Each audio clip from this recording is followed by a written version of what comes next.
नमस्कार, मी Avinash चिलेकर. PCB today मध्ये आपलं स्वागत आहे. पीसीबी गटामध्ये पिंपरी चिंचवड महापालिका निवडणुकीत जे संभाव्य उमेदवार आहेत त्यांच्याशी आपण चर्चा करतोय. अधिकृत उमेदवारांच्या आज मुलाखती सुरू झालेल्या आहेत.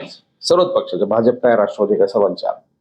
आता शिंदेचे शिवसेना त्यांचे पण उमेदवार जवळपास त्यांनी मुलाखती ऑलरेडी घेतलेल्या आहेत. त्यांचे फक्त शिक्कामोर्तब बाकी आहे. जागा वाटपाचं बोलणी सगळी चालू आहेत. आता माझ्या बरोबर आहेत विश्वजित श्रीरंगप्पा बारणे, विश्वजित बारणे, खासदार श्रीरंग बारणे यांचे चिरंजीव. विषयी तुझं स्वागत आहे. विश्वजित हा प्रभाग क्रमांक 24 थेरगाव तिथून निवडणुकीसाठी इच्छुक आहे. आता मी थोडक्यात त्याचा परिचय करून देतो. त्याचं शिक्षण सेंट अँड्रूज हायस्कूल पिंपरी चिंचवडचं कॉन्व्हेंटमध्ये शिक्षण झालेलं आहे. प्राथमिक शिक्षण माध्यमिक तिथे झालंय. नंतर BMCC पुण्याचं जे आहे प्रख्यात ब्रह्म महाराष्ट्र कॉमर्स ऑफ कॉलेज तिथे पदवी शिक्षण झालं आणि पुढचं पदव्युत्तर शिक्षण ते लंडनला झालेलं आहे. त्याला क्रिकेटची आवड आहे. शेरगावची वेंगसरकर अकादमी आपल्याला आठवत असेल, म्हणजे श्रीरंग बारणे यांनी स्थापन केलेली वेंगसरकर अकादमी, त्या वेंगसरकर अकादमीचा जो प्रचार प्रसार आणि मोठ्या प्रमाणात विस्तार झालेला आहे त्याच्यामध्ये विश्वजितचा फार मोठा वाटा आहे. एक तरुण कार्यकर्ता, होतकरू कार्यकर्ता, उच्च शिक्षित कार्यकर्ता म्हणून तो आता राजकारणामध्ये प्रवेश करतोय. यापूर्वी खासदार श्रीरंग बारणे यांच्या लोकसभेच्या ज्या दोन्ही तिन्ही निवडणुका झाल्या, विधानसभेची एक निवडणूक झाली, विधानसभेची, नंतर त्याच्यापूर्वी महापालिकेच्या 5 निवडणुका त्याने लढलेल्या आहेत. प्रत्येक निवडणुकीमध्ये विनीता शिलेदार म्हणून तो पडद्यामागे राहून बऱ्यापैकी काम करतो. त्याच्यामुळे राजकारणाचे बाळकडू सगळे त्याला घरातून मिळाले. त्याचे थोरले काका दिवंगत हिरामण शेठ बारणे हे सुद्धा महापालिकेमध्ये 86 मध्ये नगरसेवक होते, स्टँडिंगचे चेअरमन होते. खासदार श्रीरंग बारणे सुद्धा चेअरमन होते. त्याचे दुसरे चुलत बंधू निलेश बारणे हे सुद्धा 2 टर्म नगरसेवक होते. राजकारण हे संपूर्ण त्यांच्या घरामध्ये आहे. त्या सगळ्या भट्टीतून तयार झालेला हा नवीन प्रॉडक्ट विश्वजित. विश्वजित, मला सांग, पिंपरी चिंचवड शहराच्या राजकारणाबद्दल तुझं मत काय पडतं?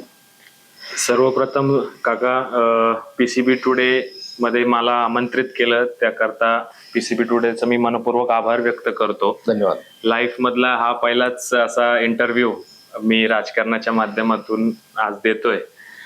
आणि पिंपरी चिंचवडच्या राजकारणाबद्दल सांगायचं झालं तर काल नुकतीच महापालिकेची निवडणूक जाहीर झाली आणि मला असं वाटतं की नागरिकांनी सुटकेचा श्वास त्या माध्यमातून सोडलाय. कुठंतरी इथून पुढं नागरिकांच्या समस्या ह्या खरंच त्याला कुठंतरी वाव मिळेल, ते कुठंतरी सुटका त्यातनं समस्यांचं होईल, त्याकरता निवडणूक फार महत्वाची होती. गेल्या 4 वर्षापासून महापालिकेची निवडणूक झाली नाही आणि निवडणूक झाली नसल्यामुळे जे काही लोकांच्या समस्या होत्या त्या समस्या कोणापुढे मांडायच्या, त्याला सोडवायच्या कशा, काय अडचणी आहेत, त्याला कशा पद्धतीने मार्गी लावायचे, हे कुठंही त्याला दिशा नव्हती, त्याला कुठलीही चालना नव्हती. प्रशासनाच्या माध्यमातून कामं पूर्णपणे बकाल झालं शहर. त्यांच्याकडनं कुठलीही कामं अधिकाऱ्यांच्या माध्यमातून करण्यात आली नाही. जी कामं त्यांनी केली त्याच्यामध्ये फार चुका झाल्या, त्याच्यामध्ये दुरुस्ती करण्याचं फार कामं आहेत. अशा माध्यमातून महापालिकेची निवडणूक होतीये हे सर्वप्रथम सगळ्यांसाठी एक आनंदाची बातमी आहे की कुठंतरी शहराच्या दृष्टिकोनातून एक चांगली दिशा शहराला पुन्हा एकदा मिळेल, चांगल्या पद्धतीची डेव्हलपमेंट शहराच्या माध्यमातून. सगळ्या नगरसेवक ज्या वेळेस महापालिकेत जातील त्या सगळ्या भागातील समस्या तिथं मांडून ते काम करून घ्यायचं क्षमता नगरसेवकांमध्ये असते आणि त्यामुळंच नागरिक त्यांना निवडून देत असतात. त्यामुळं एक चांगली दिशा इथून पुढे शहरासाठी होईल. त्याकरिता महापालिकेची निवडणूक महत्वाची होती. ती कुठंतरी आता येत्या महिन्याभरामध्ये होईल आणि त्याच्यानंतर शहराची एक राजकीय दिशा सुद्धा लोकांना दिसेल की कुठल्या पद्धतीने राजकारण शहराचं पुढे चाललंय. याच्यामध्ये आपलं शहर पाहिलं, आता शहर जवळपास 50 वर्ष झालेले आहे. यापूर्वी म्हणजे प्राध्यापक रामकृष्ण मोरे सर होते, नंतर अजित पवार होते, नंतर आता भाजपच्या काळामध्ये भाजपची मंडळी ती सत्ता घालवतात. म्हणजे या शहराची वैचारिक बैठक ज्याला आपण म्हणतो की थोडक्यात भाजप सगळा उजवा पक्ष, बाकीचे डावे पक्ष वगैरे वगैरे, या सगळ्या ओव्हरऑल राजकारणामध्ये तुला योग्य दिशा कोणती वाटते अशी? म्हणजे थोडक्यात हे राजकारण जे चाललेलं आहे ते राजकारण, जे गढूळलेलं राजकारण आहे, संभ्रमित राजकारण आहे, ते कसं असायला पाहिजे? तो विदेशात सुद्धा तुझं शिक्षण झालेलं आहे. याच्यामध्ये तुला कसं वाटतं हे राजकारण कसं असायला पाहिजे? आपण तरुणांचा राजकारणाकडे पाहण्याचा दृष्टिकोन जो आहे तो फार महत्वाचा आहे. लोक सांगतात राजकारण आता किती गढूळ असलं तर आम्हाला अपेक्षा सगळी तुम्हा तरुणाकडून आहे की या पुढच्या काळात हा तरुण वर्ग त्याला नक्कीच चांगली दिशा देऊ शकतो. तुला काय वाटतं? एक तरुण म्हणून राजकारणाकडे पाहण्याचा दृष्टिकोन माझ्या माध्यमातून मला असं वाटतं की आपल्या शहराचं राजकारण हे ग्लोबल झालं पाहिजे. आज आपण जर पाहिलं तर आपण त्याच जुन्या 20-25 वर्षाच्या पासूनच्या असलेल्या समस्यांवरतीच बोलतोय. पण कुठंतरी जाऊन एक नवी दिशा, एक नवीन करण्याची उमेद लोकांमध्ये नाहीये. त्याच विषयांवरती चर्चा होती. 20-25 वर्षापासून ज्या समस्या आहेत त्याच समस्यांवरती आपण बोलतोय. कित्येक निवडणुका आपण पाहिल्या, अजून पण स्क्वेअर वन वरतीच आपण चर्चा करतो. पण कुठंतरी एक वेगळ्या पद्धतीने विचार करण्याचे फार महत्वाचं आहे. आपण सगळं राजकारण पाहिलं, 2017 पासूनच्या आधीचं राष्ट्रवादीचा कार्यकाळ पाहिला, 17 ते 22 भारतीय जनता पक्षाची एक हाती कार्यकाळ पाहिला आणि 4 वर्षाचा प्रशासकीय काळ पण आपण पाहिलाय.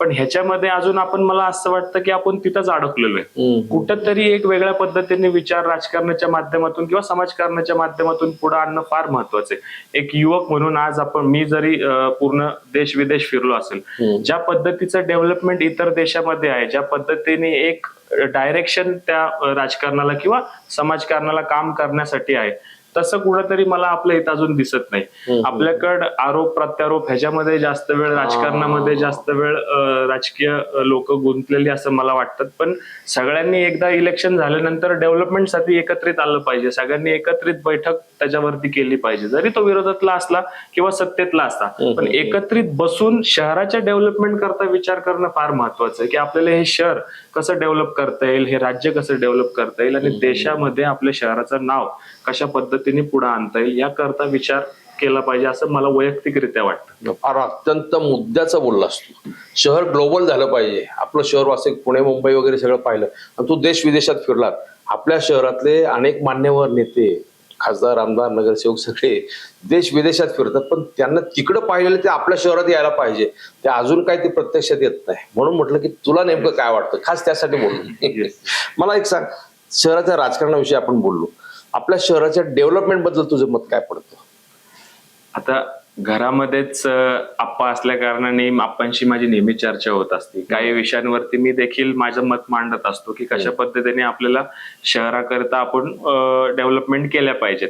आत्ताच मागच्या म्हणजे आता जी पार्लमेंटरी सेशन चालू आहे त्याच्यामध्ये आपण एक प्रश्न उपस्थित केलाय की मामुर्डी म्हणजे आपल्या मुकाई चौकापासून रावेत पासून डांगे चौकापासून काळेवाडी, जगताप डेअरी पासून रक्षक चौकापासून औंध मार्गे आपल्याला मेट्रो जी नवीन न्यायची आहे. अच्छा, हो हो. त्याचा प्लॅन ऍक्च्युली मी आपणची चर्चा करताना म्हटलो की आपला जो डीपीआर झालाय तो डीपीआर मुकाई चौकापासून तर पीएमआरडी ची जी मेट्रो हिंजवडीतनं जाणार आहे बरोबर, त्याला जॉईन करण्याचा आहे. परंतु हा जो भाग आहे हा सगळा डेव्हलप झालेला भाग आहे. इथं सगळ्यात जास्त ट्रॅफिकची समस्या आता उद्भवते. सगळे रस्ते जरी मोठे झाले असतील तरी तिथे लोकसंख्या खूप वाढली आहे. त्याकरता हा रस्ता मेट्रोचा होणं फार महत्वाचं आहे, जेणेकरून ही समस्या लोकांना आणि सोयीचं होईल. म्हणजे जे तिकडं अजून डेव्हलपमेंट होत आहे, अजून लोक तिथं राहायला येणार आहेत, त्या लेवलचे अजून त्या अमाऊंटची लोक अजून तिथे आली नाहीत राहायला. परंतु इथं सगळं डेव्हलप झाले, लोकांची लोकसंख्या सर्वाधिक जास्त ह्या भागात.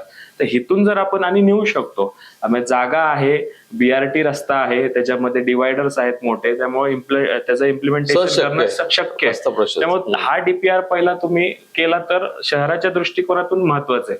पूर्ण शहराला एक मेट्रोची ज्यावेळेस जाळं निर्माण होईल त्यावेळेस ट्रॅफिकची समस्या आपोआप कमी होईल. आज मी जरी असलो, माझ्याकडे जरी गाड्या असल्या तरी मी देखील मेट्रोतनं प्रवास करतो.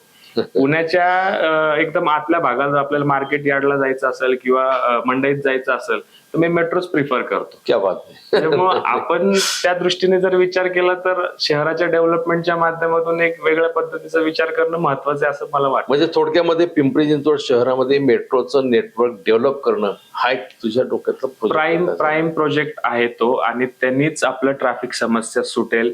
रस्ते डेव्हलपमेंट करणं आणि त्याचे सगळे साईड मार्जिन्स डेव्हलपमेंट करणं हा तर प्रायमरी भाग आहे, ज्याच्यामध्ये आपल्याला ते डेव्हलप करावं. महापालिका म्हणून ते डेव्हलप करणं महत्वाचं आहे. परंतु मेट्रो आणून त्याच्यातनं जेवढी काही ट्रॅफिकची समस्या दूर होणार आहे ते मला वाटत नाही दुसरं कुठल्याच ह्याने होईल.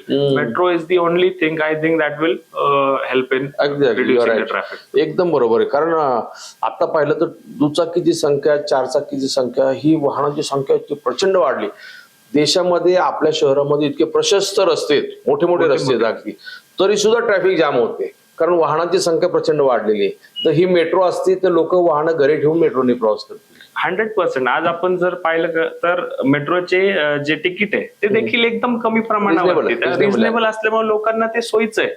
आपल्या शहराचे रस्ते हे कुठल्याच महापालिकेचे तुम्ही जर आपल्या संपूर्ण महाराष्ट्रात किंवा इतर जिल्ह्यामध्ये पाहिलं तर आपल्या शहरात इतके रुंद रस्ते कुठंच नाही, तरी देखील आपल्याकडे ट्रॅफिकची समस्या वाढायला लागली मोठ्या प्रमाणावरती होते. त्या दृष्टिकोनातून आताच जर त्याच्यावरती व्यवस्थित प्लॅनिंग करून काम केलं तर पुढच्या 10 वर्षांनी आपल्याला रिझल्ट आपल्याला नक्की 100% दिसतील असं मला वाटतं. छान. हे तू ट्रॅफिकच्या दृष्टीने सांगितलं. आणखीन शहराचा वाहतुकीचा प्रश्न जर सांगितलं तसं पाण्याच्या प्रश्नावरती अजूनही चर्चाच सुरू आहेत आपल्या बऱ्याच. ते देखील त्याच्याविषयी तुझ्याकडे असं काय सोल्युशन आहे की या शहराच्या दृष्टिकोनातून पाण्याचा प्रश्न कायमस्वरूपी निकालात काढण्यासाठी असं काय करता येऊ शकतं? आज जर आपण पाहिलं तर आपलं शहर ज्या पद्धतीने वाढते, ज्या पद्धतीचं कन्स्ट्रक्शन असेल, डेव्हलपमेंट असेल, ज्या पद्धतीने वाढत चालले, पाण्याची समस्या ही फार महत्वाची समस्या आहे. मला असं वाटतं की येत्या 20-25 वर्षामध्ये ही समस्या खूप मोठ्या प्रमाणावरती होणार आहे आणि त्याचं नियोजन आपल्याला आतापासून करणं फार महत्वाचं आहे. चर्चा करताना मी आपणशी नेहमी करत असतो की थेरगाव असेल, काळेवाडी भाग असेल, वाकड असेल, पुनवळे, तातवडे, विकासनगर, मामुर्डी हा संपूर्ण डेव्हलपिंग भाग आहे. शहराचा हा पट्टा पूर्ण डेव्हलप झालेला आहे, पण हा आता वाढत चाललाय. तर ह्या करता मुळशी धरणाचे टाटाचीच धरण आहे मुळशी धरण, त्याचा अधिकचा 10 TMCचा पाणी साठा फक्त त्या रिजन साठी आणणं फार महत्वाचं आहे. त्याच्यासाठी देखील आपण जर पाठपुरावा चालू आहे, पण ते इतकं महत्वाचं आहे की त्या दृष्टीने शहराची पाण्याची समस्या त्या बाजूने एक बाजू तिकडनं केटर होईल. आपल्या ज्या शहराच्या मधला रिजन आहे जसं पिंपरी विधानसभेचा पार्ट असेल, प्राधिकरणाचा असेल, त्या भागाला किंवा इकडं दापोडी इकडचा परिसर असेल, त्या विभागाला पवना धरणाचा जो आपण पाणी येतं तो अंडर पाईपलाईनच्या माध्यमातून आणून रावेत पासून त्याची त्या बाजूचा एरिया केटर केला पाहिजे. इंद्रायणी नदीचा जो डॅमचा जो भाग पाणी येतं तो भोसरीच्या परिसरासाठी तो भाग केटर झाला पाहिजे. असं प्रत्येक भागाला शहराचं जर डिवायडेशन मिळालं पाण्याचं तर पाण्याची समस्या कुठं देखील राहणार नाही. फार सुंदर. म्हणजे नदीच्या 3ही खोऱ्यांमधून तुम्ही 3 बाजूनी स्वतंत्र प्रोजेक्ट असे राबवले पाहिजे. येस. पवनेचा स्वतंत्र प्रोजेक्ट मधल्या भागासाठी, इंद्रायणीचा प्रोजेक्ट हा पूर्वेच्या भागासाठी आणि मुळशी धरणातला जो मुळा नदीतून येणं पाणी आणि पुढच्या 50 वर्षाच्या दृष्टिकोनातून अजून देखील डॅम आपल्याला कुठं त्या रिजन्स मध्ये करता येतील, कुठं बांधता येतील ह्याचं देखील नियोजन आतापासून केलं. कारण की आपण फ्युचरिस्टिक विचार शहराचा केला पाहिजे. ज्या पद्धतीने शहर वाढते, आज जर आपण पाहिलं 2010 पर्यंत आपलं नागरीकरण, आपली जी लोकसंख्या होती ती किती होती, 2025 मध्ये 15 वर्षामध्ये ती किती वाढली आहे. ती इतकी झपाट्याने वाढली आहे की त्याचं नियोजन करणं आपल्याला फार महत्वाचं आहे. त्याकरता आपले सगळे लोकप्रतिनिधी असतील, सगळे त्या पद्धतीने, मी वयाने फार छोटा आहे, त्यांचं विजन मॅप त्यांनी इतके वर्ष काम शहरामध्ये केले, त्या पद्धतीने सगळे लोक त्याचा प्रयत्न करतायत. पण एक युवक म्हणून मला असं वाटतं की त्याच्या बाबतीत आपले विचार देखील त्याच्यामध्ये मांडता आले पाहिजे. त्याकरता मी आपणशी चर्चा करत असतो की आपल्याला कशा पद्धतीने त्याच्यामध्ये काम करतोय. पाण्याचा प्रश्न कसा सुटू शकतो, फार सुंदर विवेचन केलेलं आहे त्यांनी. कारण ही फक्त चर्चा होते, प्रत्यक्षात काही येत नाही. विश्वजितच्या घरामध्ये खासदार की कदाचित पुढच्या वेळेस आणखी तो स्वतः आमदार सुद्धा होऊ शकतो. त्याच्यामुळं हे जे थॉट्स प्रोसेस आहे शहराच्या डेव्हलपमेंटचे फार महत्वाचे आहेत. तुला रस्ता वाहतुकीचा कोणी झाला प्रश्न, पाण्याचा प्रश्न, आणखी कोणता प्रश्न असा भेडसावतो? मला वाटतं या शहरामध्ये अवैध बांधकामाचा प्रश्न हा राज्यामध्ये फार चर्चेला गेलेला विषय. सरंग बारण्यांनी म्हणजे तुमच्या पिताश्रींनी पहिला एक मोठा मोर्चा मुंबईपर्यंत काढण्याचा प्रयोजन केलं होतं. मोर्चा पुढे तळेगावला गेला, आढळला तो भाग वेगळा. परंतु अनधिकृत बांधकामाचा प्रश्न खासदार बारण्यांनी फार मोठा चर्चेचा विषय केला, राजकारणाचा विषय केला. त्याच्यामधून त्यांना खासदारकी सुद्धा मिळाली. हा प्रश्न या शहराला फार मोठा भेडसावतो. त्याच्यावरती काय सोल्युशन देशील? मला असं वैयक्तिकरित्या वाटतं की आदरणीय राज्याचे उपमुख्यमंत्री एकनाथजी शिंदे साहेब ज्यावेळेस मुख्यमंत्री म्हणून काम करत होते, 2.5 वर्षाच्या कार्यकाळामध्ये जेवढा काही अनधिकृत बांधकामाचा प्रश्न होता तो त्याच्यामध्ये सुटका करण्याचं काम त्यांच्या माध्यमातून प्रयत्न त्यांनी केला. शास्तीकर जो आपला होता जवळपास 400-450 कोटी शास्तीकर होता, तो तिथं माफी देण्याचं काम शिंदे साहेबांच्या माध्यमातून झालं. व्यापारी जेवढे होते त्यांच्यावरती अधिकचा शास्तीकर होता तो माफ करण्याचं काम शिंदे साहेबांच्या माध्यमातून झालं. 12.5%चा प्रश्न 40 वर्षापासून परतावा मिळाला नव्हता. जे त्रस्त होते त्याच्यामध्ये त्यांना तो परतावा मिळाला. तो खूप मोठा प्रश्न मोठा प्रश्न शिंदे साहेबांच्या माध्यमातून सोडवण्यात गेला. अनधिकृत बांधकामाचा प्रश्न सोडवायचा असेल तर मला असं वाटतं की क्लस्टर डेव्हलपमेंट शहरामध्ये आणणं फार महत्वाचं आहे. ठाण्याप्रमाणे ज्या पद्धतीने तुम्ही एखादा सेग्रिगेट भाग असेल ज्यामध्ये खूप जास्त अनधिकृत बांधकाम आहे. आपल्या शहराचा महत्वाचा प्रश्न अनधिकृत बांधकामाचा कुठं झाला, ज्यावेळेस प्राधिकरणाचं आरक्षण आपल्या शहरामध्ये आलं आणि मग तिथले जे भूमिपुत्र होते त्यांनी 1 गुंठा अर्धा गुंठा तो विकून टाकला का तर प्राधिकरणाचं एक्वायर लँड झाल्यामुळे मग तो लोकांनी विकला आणि त्याच्यावरती लोकांनी अनधिकृत बांधकाम जास्त प्रमाणात. थेरगाव परिसर संपूर्ण त्यातलाच आहे. हो, थेरगाव परिसर आहे, काळेवाडी परिसर आहे, हा सर्वात जास्त त्याच्याच आहे.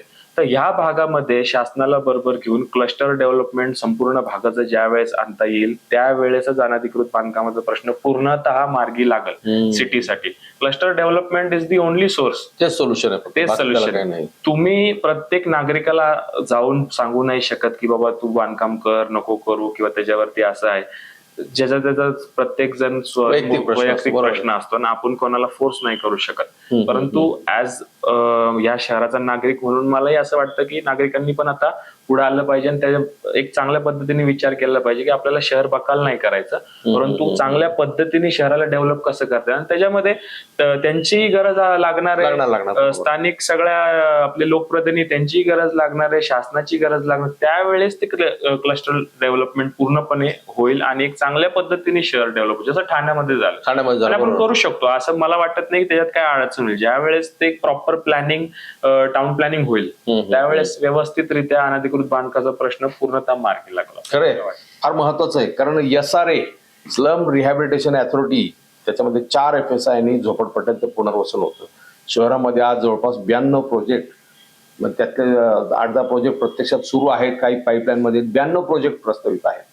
त्याच पद्धतीने अशा पद्धतीने उदाहरणार्थ पिंपरी कॅम्प संपूर्ण जो बकाल झालेला आहे, संपूर्ण क्लस्टर डेव्हलपमेंट जे ठाण्याला झाली त्या पद्धतीने थेरगाव, काळेवाडी, नंतर तुमची चिंचवडे नगर, वाल्लेकरवाडी, इकडे तिने धावडे वस्ती, हा संपूर्ण जो शहराचा परिसर पाहिला 2.25 लाख अनधिकृत बांधकाम होते, त्यात 3.5 लाख झालेली आहेत. ही समस्या इतकी भीषण आहे, त्यासाठी हे सोल्युशन फार बेस्ट वाटतं. तुला दुसरा कोणता विषय असा वाटतो की शहराच्या दृष्टीने तो अत्यंत महत्वाचा आहे शहराच्या समस्या म्हणून आणि त्याला सोल्युशन असं? समस्या म्हणून असं वाटतं आपल्या शहरामध्ये सर्वाधिक नदी ह्या नद्या पास होतात. इंद्रायणी नदी, 3 नद्या आहेत आपल्या. 3 नद्या आहेत आणि नदी सुधार प्रकल्प हा आपल्या शहराच्या दृष्टिकोनातून एक चांगला मोठा प्रश्न आहे जो आपण चांगल्या पद्धतीने सुधारू शकतो. त्याच्यामध्ये आता PMRDA, पिंपरी चिंचवड महापालिका, पुणे महापालिका यांना एकत्रित करून केंद्राचा राज्य शासनाचा निधी आणून आपण नदी सुधार प्रकल्प करतोय आणि आपले सगळे स्थानिक लोकप्रतिनिधी त्याला पाठपुरावा करतात. आणि नदी सुधार प्रकल्पाच्या माध्यमातून ड्रेनेजची समस्या, जसं आपल्याकडलं नागरीकरण वाढते, ड्रेनेज तर हा त्याची एक पायाभूत हे जे आहेच, प्रत्येक गरजच आहे. तर ती ड्रेनेजची समस्या सगळ्या दोन्ही नदीच्या दोन्ही बाजूला मोठे मोठे ड्रेनेजचे लाईन्स टाकले जातील आणि जिथून आपला एरिया महापालिकेचा चालू होतो, PMRDA त्यांच्या क्षेत्रामध्ये काम करल, पिंपरी चिंचवड महापालिका आपल्या क्षेत्रामध्ये काम करल. जेवढी नदीचं पात्र आहे त्याच्या बाजूने पूर्णपणे मोठ्या मोठ्या ड्रेनेजच्या लाईन्स टाकल्या जातील. आपल्या जेवढ्या सेंट्रल लाईन्स आहेत ड्रेनेजच्या, त्या सगळ्या सेंट्रल लाईन्स त्या नदीच्या मेजर लाईन्सला जोडल्या जातील आणि पूर्ण ड्रेनेज शहराचं हे बाहेर काढलं जाईल, जेणेकरून ड्रेनेजची जेवढी मोठी समस्या आपल्या शहरासाठी, नदीमध्ये सांडपाणी मिसळणार नाही, एक सुद्धा आउटलेट हे नदीमध्ये जाणार नाही. हे संपूर्ण जेवढे आउटलेट्स आहेत ते त्या ड्रेनेज लाईन्स मध्ये जातील. आपली नदी स्वच्छ होईल. डेव्हलपमेंट करता मोठे रस्ते नदीच्या बाजूने आपल्याला करता येईल, वॉकिंग ट्रॅक्स करता येतील आणि एक ग्रीन फॉरेस्ट त्या माध्यमातून आपल्याला करता येईल, ज्या माध्यमातून आज नागरीकरण एवढ्या मोठ्या प्रमाणावरती वाढतंय. आज पोल्युशन जर आपल्या शहराचं पाहिलं वाढत चाललंय. आता जरी तुम्ही आपलं मोबाईल ऍप काढला आणि वेदर चेक केलं तर मुंबईपेक्षा जास्त पोल्युशन पिंपरी चिंचवड शहराचं झालंय. आपली वाटचाल सुरू झाली त्या दिवशी. हो, 150 हे आता मुंबईचं आहे, 250 पिंपरी चिंचवड झाले. त्या दृष्टिकोनातून देखील विचार करणं महत्वाचं आहे. पोल्युशन इतकं वाढत चाललंय, आपल्याला त्या दृष्टीने शहराचा विकास दृष्टीने काम केलं पाहिजे की पोल्युशन कसं कमी करता येईल. जलप्रदूषण, वायू प्रदूषण सगळे त्याच्यामध्ये. त्याकरता थेरगाव मधले डांगे चौक परिसर आहे, तिथं पशुसंवर्धन खात्याची मी माझं मी जे काम केले त्याच्याबद्दल तुम्हाला थोडीशी आयडिया देतो की मी माझ्या पद्धतीने प्रयत्न करतोय. थेरगाव येथील डांगे चौकातली पशुसंवर्धन विभागाची 250 एकर जागा आहे. हो, टोटल. त्यामध्ये अॅनिमल हजबंड्रीचं रिसर्च सेंटर. तो डांगे चौकापासून तुमच्या अगदी हो, ताथवडेपर्यंत का? तो डांगे चौकापासून आदित्य बिर्ला हॉस्पिटलच्या मागून केजुदेवी बोट क्लब पासून चालू होतो, तो पूर्णपणे रावेत बंधारा ब्रिज पर्यंत. अच्छा, रावेत ब्रिज पर्यंत तो पॅसेज जातो मागून. ही 250 एकरची जागा आहे. या संपूर्ण 250 एकर मध्ये हुंडाई कंपनी मावळ लोकसभेमध्ये आली, आपल्याकडे मावळात आलेली आहे. त्यांच्याबरोबर प्लॅनिंग करून CSR फंड हुंडाई कंपनीकडनं घेऊन ओरिअर्थ फाउंडेशन नावाची एक NGO आहे, त्यांना मी बरोबर घेऊन जवळपास 10 लाख झाडं लावण्याचा संकल्प आपण त्या संपूर्ण भागामध्ये फर्स्ट फेज मध्ये केलेला आहे. त्याच्यामधली 5 लाख झाडाची लागवड आपण ऑलरेडी केलेली आहे. त्याचं माइलस्टोन आपण 16 ऑक्टोबर 2025 रोजी अचीव केला. आयोनिक फॉरेस्ट हा प्रोजेक्ट त्यांनी आता सुरुवात पण केलेली आहे. त्या प्रोजेक्टची सुरुवातीला 5 लाख झाडं, नंतर 10 लाख झाडं. छान. आयोनिक फॉरेस्ट नावाने, आयोनिक जी गाडी आहे EV गाडी हुंडाईची, त्यांच्या नावाने त्यांनी ते फॉरेस्ट केले. मियावाकी जॅपनीज टेक्निक आहे प्लांटेशनची. काय नाव? मियावाकी. राईट. मियावाकी प्लांटेशन मध्ये 1 मीटर मध्ये जवळपास आपण 10 लाख झाडं लावतात. ते घनदाट जंगल, एकदम दाट जंगल. आणि त्याच्यामध्ये झाडही अशा पद्धतीने लावतायत जे सगळ्या प्राण्यांसाठी, ज्या सगळ्या अॅनिमलसाठी, पक्ष्यांसाठी, फुलांची, फळांची झाडं, जेणेकरून त्यांना देखील त्यांचा पूर्ण एक सायकल, नॅचरल सायकल तिथं निर्माण होईल. आणि जवळपास आमचं असं टार्गेट आहे की 43,000 टन कार्बन डायऑक्साईड शहराचा कमी करण्याचा त्याच्यामधनं 5 वर्षामध्ये कमी होईल, हे आमचं टार्गेट आहे. तर कुठेतरी अशा पद्धतीने एक वेगळा विचार करणं शहराच्या दृष्टिकोनातून महत्वाचं आहे. त्याचा मी माझ्या माध्यमातूून प्रयत्न करतोय आपण बरोबर घेऊन. त्याच्यामध्ये हा फर्स्ट फेजचं मी काम केलंय. बर, आता सेकंड फेज तुम्हाला सांगतो मी त्याच्याबद्दल देखील काम चालू केलेलं आहे. 250 एकरची पशुसंवर्धन विभागाची जागा मी आदरणीय उपमुख्यमंत्री शिंदे साहेबांच्या माध्यमातून आणि आप्पांच्या माध्यमातून पाठपुरावा केला. आप्पांच्या लेटर हेड्स वरती शिंदे साहेबांना पत्र दिले. ती जागा 60 वर्षाच्या भाडेतत्वाच्या करारावरती पिंपरी चिंचवड महापालिकेला सुपूर्द करायची. पशुसंवर्धन विभागाने अर्बन डेव्हलपमेंट आपल्या नगर विकास खात्याला ती जागा द्यायची. आणि त्यांचं जेवढं रिसर्च सेंटर आहे त्याला कुठेही धक्का लागणार नाही, त्यांची शेती आहे त्याला कुठेही धक्का लागणार नाही. आणि 60 वर्ष ती जागा ज्यावेळेस आपण आपल्याकडे घेतो, आज जर आपण लंडन, न्यूयॉर्क सारख्या शहरामध्ये गेलो तर एक सेंट्रल पार्क आहे. शहराच्या मधोमध हजारो एकरचं सेंट्रल पार्क करतात. ते का करतात की ह्या पूर्ण शहराच्या ह्याच्यासाठी जे काही एक नॅचरल सायकल आहे, पोल्युशनच्या माध्यमातून, लोकांच्या आरोग्याच्या माध्यमातून, लोकांना एक सुविधा म्हणून, ज्याच्यामध्ये लोक येऊन गार्डन मध्ये तिथं हे करणार, त्या दृष्टीने आपण 250 एकर शहरामध्ये तर कुठेही सेंट्रल शक्यच नाही. ही जागा कुठेतरी आहे, ती आता सेंट्रलच आली. आणि त्या माध्यमातून पिंपरी चिंचवड शहराचं एक सेंट्रल पार्क पूर्ण तिथं महापालिकेने डेव्हलप करायचं, ज्यामध्ये लोकांना walking track, jogging track, gardens, सगळ्या झाडांमध्ये एक नॅचरल पूर्णपणे शहर असं वाटलं पाहिजे की शहरातून आपण कुठेतरी बाहेर आलोय. ते सेंट्रल शहराचा भाग असलं पाहिजे. या पद्धतीने मी त्याच्यावरती प्रयत्न करतोय आणि काम करतोय. माझं ड्रीम आहे की ते आपल्याला अचीव्ह करायचं आणि शहराच्या माध्यमातून फ्युचरिस्टिक लोकांना त्याचा आनंद. त्यासाठी तुला नगरसेवक व्हायचं.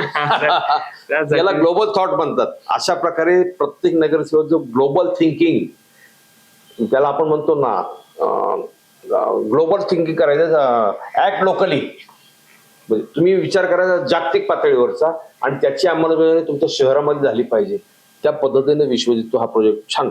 तुझ्या वार्ड पुरतं काय सांगशील? तुझा जो वार्ड आहे, वार्ड नंबर 24, हा वार्ड नेमका कुठून कसा आहे, तिथल्या समस्या काय आहेत, त्याच्यावरती उपाय काय, तुझं काही त्याचे ब्लूप्रिंट तयार केली असेल. तुमच्यासारखे तरुण जे ज्यांना राजकारणात उतरायचं, ते अगदी सिस्टमॅटिक कागदावरती सगळं प्लॅन करतात. मी जर नगरसेवक झालो तर 5 वर्षामध्ये ही कामं करणार. तुझ्या डोक्यात काय नेमकं? तुझं वार्ड कसं आहे मला पहिले सांग थोडं. प्रभाग क्रमांक 24 हा आदित्य बिर्ला हॉस्पिटल, आपला थेरगाव चिंचवडचा ब्रिज इथून सुरू होतो. तो डांगे चौक, Ganesh Nagar, 16 number bus stop, थेरगावचा गावचा भाग येतो, बारणे कॉर्नर, आणि त्याच्यानंतर पुन्हा एकदा मठाचा जो चिंचवडचा आपला बटरफ्लाय ब्रिज आहे तिथपर्यंत जाऊन परत आदित्य बिर्ला, म्हणजे तो असा रेक्टँग्युलर जेवढा आहे, वाकड पोलीस चौकी पासून तिकडनं जो स्टार्ट होतो तो आदित्य बिर्ला हॉस्पिटल पर्यंत येतो. असा तो पूर्ण एरिया असा आहे. आणि त्या एरियामध्ये समस्या जर आपण पाहिल्या तर मतदार किती तिथं? मतदार 40,570 अच्छा. एवढे मतदार आता 24 प्रभाग क्रमांक 24 मध्ये आहेत. प्रमुख प्रश्न तिथं आहे तो पाण्याचा, ड्रेनेजचा प्रश्न आहे. जे काही रस्त्याचे प्रमुख प्रश्न होते ते आपण खासदार अप्पा बारनेंच्या खासदार फंडातून पूर्णतः कॉन्क्रिटीकरण करून ते सगळे रोड आपण डेव्हलप केलेले आहेत. अजून काय आहेत ते सुद्धा कामात सुरू आहेत. पण माझी ब्ल्यूप्रिंट मध्ये मी असं सांगतो की 24/7 पाणी काही भागामध्ये आपण स्टार्ट केले, काही भाग अजून चालू करायचा आहे. हो हो, ऑलरेडी आपण काही भाग सुरू झालेले 24/7, काही भाग राहिलेत ते आता स्टार्ट करतोय.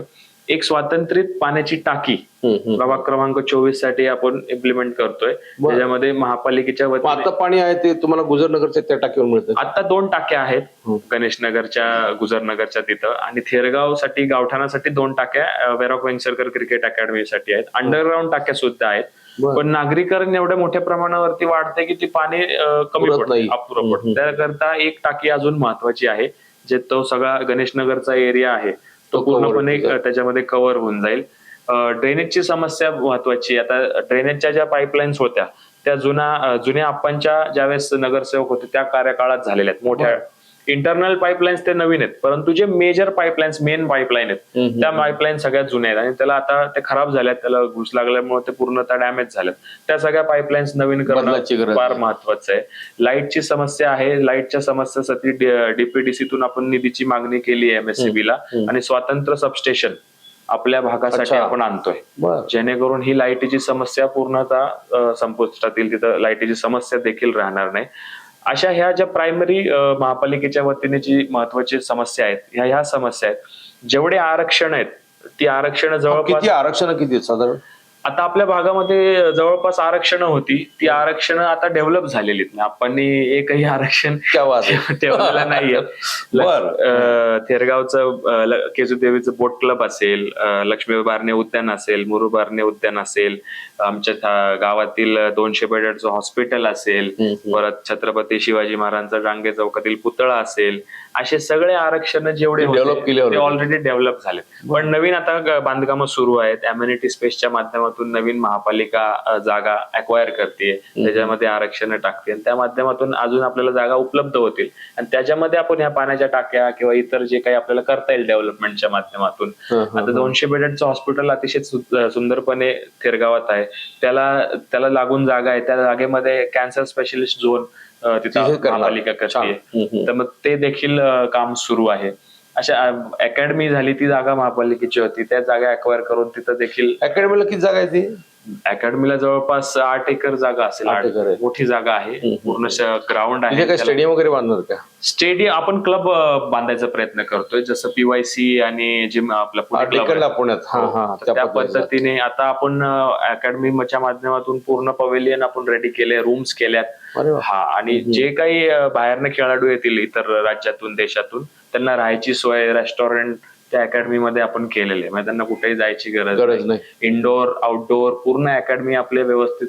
ऋतुराज गायकवाड हा माझ्या बरोबर खेळायचा लहानपणीपासून. मी त्याला एकदम लहानपणीपासून पाहिले. मधुबन सोसायटी सांगवीत राहिला ऋतुराज. आज देशासाठी खेळतो, चेन्नई सुपर किंग्सचं नेतृत्व करतो, आणि त्याचा अभिमान मला वाटतो. जेव्हा पण मी त्याला पाहतो त्याशी माझं बोलणं चालणं चालू असतं, पण एक वेगळा आनंद मिळतो की आपण केलेल्या गोष्टीचं, एक ड्रीम पाहिलेल्या गोष्टीतून आज एका मुलाने, आपल्या शहरातल्या मुलांनी अचीव्ह केलं, आणि देशात नाव केलं. देशाचं नाव, आपल्या शहराचं नाव देशात, पूर्ण जगामध्ये प्रसिद्ध केलं. अभिमान मला वैयक्तिकरित्या वाटतो, कारण लहानपणापासून माझ्या बरोबर खेळलेला टीम मधला मेंबर आज खेळतो, त्याचा अभिमान मला वाटतो. मला तुला मी का विचारतो, महापालिका म्हटल्यावर वॉटर, मीटर, गटर याच्या पलीकडचा विचारच करत नाही मंडळी. तू तो विचार करतो, म्हणून म्हटलं तू जरा ह्या विषयावरती आणखी खुलके बोलला पाहिजेस. हे जे विषय आहेत महापालिकेचे याच्यातले, त्याच्याशिवाय कोणते विषय वाटतात की त्या तुमच्याकडे कल्चरल सेंटर आहे कुठे, सांस्कृतिक भवन किंवा नाट्यगृह असे काही आहे प्रोजेक्ट? आहे, कल्चरल भवन आहे थिरगावमध्ये हॉस्पिटलच्या बाजूला आत्ताच झालेलं आहे 2017 ते 22च्या कार्यकाळामध्ये एक कल्चरल भवन तिथं महापालिकेच्या माध्यमातून उभारले गेले. त्याच्याच लगतची जागा आहे, तिथं आपण आता हॉस्पिटलसाठी आरक्षित ती जागा आहे, त्याच्यामध्ये कॅन्सरसाठी आपण ते आणतोय. ते स्वतंत्र आता मग भवन आपल्याकडे झालेलं आहे थिरगावमध्ये. मंडई, भाजी मंडई तुमचा तो हा. दाट लोकवस्तीचा Yes. भाग आहे, भाजी मंडई त्याच्या- कुठेच दिसत नाही. Yes. तुमच्या 16 नंबरच्या त्या हायवेच्या दोन्ही बाजूला संपूर्ण भाज्याच्या गाड्या उभ्या असतात, त्याचा परिणाम ट्रॅफिक जाम वरती होतो. Yes. तर तसा काही प्रोजेक्ट आहे? मी सांगतो, आपला जो स्पाईन रोड येतोय हा. वाल्लेकरवाडी पासून तर ताथवडे डांगे चौकाला जोडणारा या पशुसंवर्धन विभागाच्या जागेतून एक स्पाईन रोड, हो, त्याला हो. ऍक्विजिशन अजून मिळालेलं नाही. ज्यावेळेस सेंट्रल पार्कचं हे होईल त्याच्यातच आपण ते हे केले आणि ते ऍक्विजिशन रस्त्याचं आपण करणार. त्याला लगतचा जो भाग आहे म्हणजे छत्रपती शिवाजी महाराजांचा डांगे चौकातला पुतळा, त्याच्या त्याच्या बॅक बॅकसाइडची जागा आहे, ती जागा आपण त्यासाठी मार्क केलेली आहे, ज्याच्यासाठी फक्त मार्केट तिथं आपण उभारणार आहे. डांगे चौकामध्ये रविवार बाजार मोठ्या प्रमाणावर, हो, संपूर्ण वाहतूक कोंडी होती तिथे. वाहतूक कोंडी संडेला होती आणि ती पूर्णतः सोडवून 24/7 म्हणजे 12 दिवस 7 दिवस हफ्त्याच्या तिथं आपण मंडई आणण्याचं काम करतोय. किती जागा आहे? ती जागा तर पशुसंवर्धन विभागाची खूप आहे, त्याच्यातली आपण जवळपास 1-1.5 एकरची जागा मंडईसाठी आरक्षित केलेली आहे. तर तेवढी जागा नेसेसरी आहे आणि त्या ह्याच्यामध्ये तो प्रश्न पूर्णतः मार्गी लागला जाईल आणि रविवार बाजार हा पूर्णपणे माझं ड्रीम आहे की तो क्लोज करून नागरिकांची गैरसोय नाही झाली पाहिजे. जो व्यापारी आहे, जो तिथं येऊन त्याचा धंदा करतो, त्याला कुठेही आपल्याला त्रास द्यायचा नाही किंवा ते बंद करायचं नाही. मला तो डांगे चौक मोकळा झाला पाहिजे, तो मोकळा झाला पाहिजे. जाता येत नाही. आणि ट्रॅफिकची मेजर समस्या आता ग्रेट सेपरेटरचा आपला डांगे चौकात झाला, त्याच्यामुळं फार मोठी जी समस्या होती ट्रॅफिकची. हिंजवडीचा आयटी पार्क सुटल्यानंतर शहरात येणारा तो एकमेव रस्ता आहे जो आपल्या ह्या चिंचवड स्टेशन, पिंपरी, भोसरीकडे जाणारा तो त्या एक दिशेला रस्ता. येतो. तर त्या दिशेला येतो आणि दुसरा आपला वाकडचा रस्ता. पण ह्या रस्त्यामध्ये सगळ्यात महत्वाचा अडथळा डांगे चौकात येत होता ट्रॅफिकचा. तर ग्रेट सेपरेटर करून तो पूर्ण बायपास करून आता तिथे एकही सिग्नल नाहीये, तो डिरेक्टली आपण पास करतो. तो ग्रेट सेपरेटर आपण आता वाढवतोय. आता अडचण काय झाली आहे की ग्रेट सेपरेटर छोटा झाल्या कारणाने आमच्या थिरगावात जाणारा जो भाग वाढलाय, तिकडे जाणाऱ्या नागरिकांना अडचण होती टर्न मारायला. तो आता त्याचं टेंडर होतंय, तो ग्रेट सेपरेटर वाढवतोय, तो अजून पुढे येईल आणि ओव्हरब्रिज थिरगावसाठी जाणाऱ्या वेगळ्या याला ओव्हरब्रिज ग्रेट सेपरेटर पुढे आले की पूर्णतः एक्सटेंड करणार. आदित्य बिर्ला हॉस्पिटलच्या समोरच्या चौकामध्ये आपण छोटासा एक ब्रिज करतोय, अंडरपास ब्रिज आणि ओव्हरब्रिज करतोय. आणि अंडरपास साठी म्हणजे चिंचवड गावात न येणारं जे पब्लिक आहे त्यांना तिकडनं पास होण्यासाठी तो सिग्नल पूर्ण बायपास होईल, सिग्नलला थांबायची गरज नाही, तो आपण करतोय जेणेकरून ती तिथली ट्रॅफिकची थिरगावचा जो जुना डांगे पवना नदीवरचा पूल आहे तो हे करणार का, तो स्क्रॅप करून का त्याला ओव्हर करून? नाही, त्याच्या पुढे आदित्य बिर्लाच्या समोर आल्यानंतर जो चौक आहे तिथं आता ट्रॅफिक वाढते. हो बरोबर आहे. तिथं बऱ्याचशा मोठ्या सोसायटी झालेल्या आहेत, त्या सोसायटीमुळे पूर्णतः नागरीकरण वाढले आणि त्या करता तिथं आता गरजेचं आहे ग्रेट सेपरेटर गरजेचं आहे. त्यामुळे ह्या दृष्टीने आपण ट्रॅफिकची समस्याच्या जेवढा तो पूर्ण आदित्य बिर्ला पासून तर काळ्या खडकापर्यंतचा रस्ता आहे तो स्मार्ट सिटीच्या ह्याच्यामध्ये आपण पूर्ण डेव्हलप करतोय. आता तुम्ही जर तिथनं गेला तर आता ते काम जवळपास 1-1.5 महिन्यामध्ये कम्प्लीट होईल आणि व्यवस्थितरित्या एक्स्ट्रा जागा आपण घेतली नाही, जेणेकरून आता आपण काही ठिकाणी पाहिलं फुटपाथच्या नावाखाली प्राधिकरणात आपण जर पाहिलं तर फार रस्ते छोटे होतात, फुटपाथ प्रचंड मोठी, पार्किंग स्पेस नाहीये तिथं किंवा हे अशी अडचण फार होती काही आपण ठिकाणी पाहिले. पण आमच्या इथं आम्ही प्लॅनिंग करताना असं केलंय, parking space, walking track, cycle track, sitting area, जागा बरीच होती. परंतु पदमजी पेपर मिल आमच्या जवळ असल्यामुळं तिथं ट्रकचं येणं जाणं फार मोठं हेवी ट्रॅफिक आणि मग हे ट्रक सगळे त्या पूर्ण रूटला लागायचे आणि सगळे घाण त्या परिसरामध्ये व्हायची आणि त्याच्यामुळे ते आपण पूर्ण त्यांना पण सोय केली आहे, वॉकिंग ट्रॅक्स केले, लाईट सगळे स्वच्छ, तो पूर्ण परिसर डेव्हलपमेंट आपण करतोय. म्हणजे एक चांगल्या पद्धतीने सिटीचं सेंटर एंट्री पॉइंट आहे. हायवे पासून जर आपण आत वळलो तर सिटीचा एंट्री पॉइंट आहे, तो स्वच्छ आणि व्यवस्थितरित्या दिसला पाहिजे, त्याकरता प्लॅनिंग आपण करतोय. तुला निवडून यायचं म्हटलं, तू गणित मांडला असेल ना, शेवटी आपण आतापर्यंत केलेल्या कामाचा फायदा तुला होणार, त्याच्यात काय दुमत नाही. पण तुला एक असा, आता तुझा 44-45 हजार काय मतदार आहे, ह्या मतदारामध्ये सोसायटी किती, चाळी किती, किंवा आपण हिंदू किती, मुस्लिम किती, किंवा वेगवेगळ्या जातीचे ओबीसी किती, बीसी किती, असं मतांचं काही गणित तू मांडलंय? तसं तसा अभ्यास काय केला? अभ्यास मी केलेला आहे, पण असं काही एकच कास्टची लोक किंवा एकच ह्याचं असं नाहीये. सगळ्या भागात सगळ्या प्रकारची लोक आमच्या त्या प्रभागामध्ये आहेत. सोसायटीचं मतदान जवळपास 10 ते 12 हजार मतदान आहे. 40 किती सोसायटी आहेत? सोसायट्या जवळपास 18 ते 20 आहेत, पण मेजर सोसायट्या 10-12 आहेत आणि बाकीच्या छोट्या छोट्या मेजर मध्ये सोसायट्या किती? मेजर मध्ये ज्याच्यामध्ये 1000-1500 घर आहेत अशा बरं. सोसायट्या आहेत. हा. ते 8-10 सोसायट्या आहेत. छोट्या आहेत ज्याच्यामध्ये 500 घर आहेत, 250 घर आहेत. अशा सगळ्या मिळून 20-22 सोसायट्या आमच्या 24 प्रभाग क्रमांकामध्ये, खेरगाव मध्ये नाही, 23 नाही, 24 मध्ये एवढ्या आहेत. आणि बैठी घरांचं प्रमाण जास्त आहे. म्हणजे त्यावेळेस आमच्या गणेशनगर भागामध्ये लोकांनी 1-1 गुंठा, 2-2 गुंठा घेऊन घरं बांधले. ते स्वतः राहतात. म्हणजे आपणच्या काळापासून ती लोक अजून तिथंच राहतात. त्याच्यामुळे तो भाग आहे. बैठी घरांचे जवळपास मतदान एक 15 ते 20 हजाराचं मतदान आहे. त्यामुळं आमच्याकडे तसं बकाल वस्ती पाहायला गेले तर नाहीये. घरं जी आहेत ती व्यवस्थित एक स्वतःचं मालकीचं घर आहे आणि सोसायटीज आहेत अशा पद्धतीने. आणि काही आमच्या गाववाल्यांच्या चाळी आहेत, डेव्हलप नाही झालेल्या, त्याच्यामध्ये नागरिक बरेच वर्षापासून राहतात. असा तो संपूर्ण आमचा भाग आहे. झोपडपट्टी कुठे नाही? नाही, झोपडपट्टी आमच्या भागामध्ये कुठे देखील नाही. त्याच्यामुळे असं पूर्ण एरिया आहे. आणि आता क्लस्टर डेव्हलपमेंटच्या माध्यमातून आम्ही देखील जो भाग आम्हाला वाटतो की त्यांना सगळ्यांना एकत्रित आणून तिथे डेव्हलपमेंट करता येईल, ज्याला त्याला डेव्हलप करण्याचा आपण प्रयत्न करतोय. छान. मला वाटतं विश्वजितने त्याचं ग्लोबल थॉट काय, ग्लोबल थिंकिंग काय ते नेमकं सांगितलं की जे पिंपरी चिंचवड शहराला अशा पद्धतीचे युवक सभागृह का असावेत त्याचं एक उत्तम उदाहरण म्हणून त्याच्याकडे पाहता येईल. आतापर्यंत ज्या ज्या मुलाखती घेतोय, डॉक्टर, इंजिनियर, वकील, राजकारणामध्ये जे येऊ पाहतायत, ज्यांची तयारी आहे, ज्यांचा अभ्यास आहे आणि ज्यांना तळमळ आहे की या शहराला चांगली दिशा दिली पाहिजे, अजूनही वेळ गेलेली नाही. गुंड गुन्हेगार राजकारणात येतात, सभागृहामध्ये बसतात, धाकदपटशाने ते सगळे कामं करून घेतात. परंतु अशी काही मंडळी, अशी युवक युवती जे शिकलेले आहेत, ज्यांचं संपूर्ण ग्लोबल व्हिजन आहे आणि ते व्हिजन आपल्या या शहरामध्ये ते आणू पाहतात, अशा मंडळींना जरूर संधी मिळाली पाहिजे. विश्वजित, तुला आमच्या खूप खूप शुभेच्छा आहेत. या शहराचा नेता म्हणून तू पुढे येशील अशी अपेक्षा आहे. धन्यवाद.